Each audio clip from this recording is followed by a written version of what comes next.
tại thế hi giải thiam à chân chú giải thiam anh tiếc rồi chân chú ai còn anh thấy ta anh tu na RNFC còn sao ta giải hi cần rồi cái ngà ngay thắp bông ama rim rim hi angai na toma ni po hi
nốt sang lại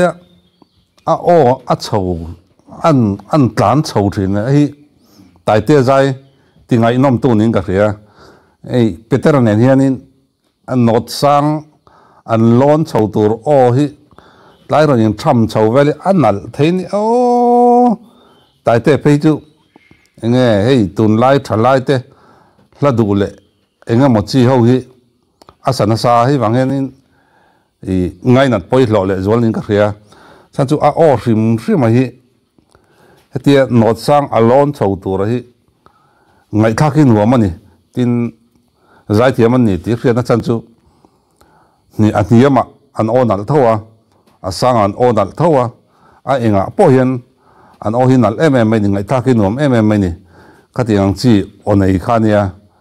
tin mà rim mà hi, muốn nuông mà tutum kan ai kon te chu an nung chang hian azir hlom sia he hian an ma ni atingai nat om zual em mai ni lom man hlo le zual na chan ponin ka ria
giải thiệp vòng trên có mấy tại thế giải hi ngày thà cái nuông em lá bôi sa chứ giải ngày thà cái nuông em mấy nè chúng mình biết là mà cho nên ama amel le achevel sim sim bôi ni bôi mu nuông chi anh nhá nghe mi ngay nát om cắn tiếng chi giờ ngay nát om đeo cool đeo xí mà sẽ dễ càng làng đâu cần tiền gì khác tiền gì để cả anh này cho bằng cho nên mà hi mu tên luồng tin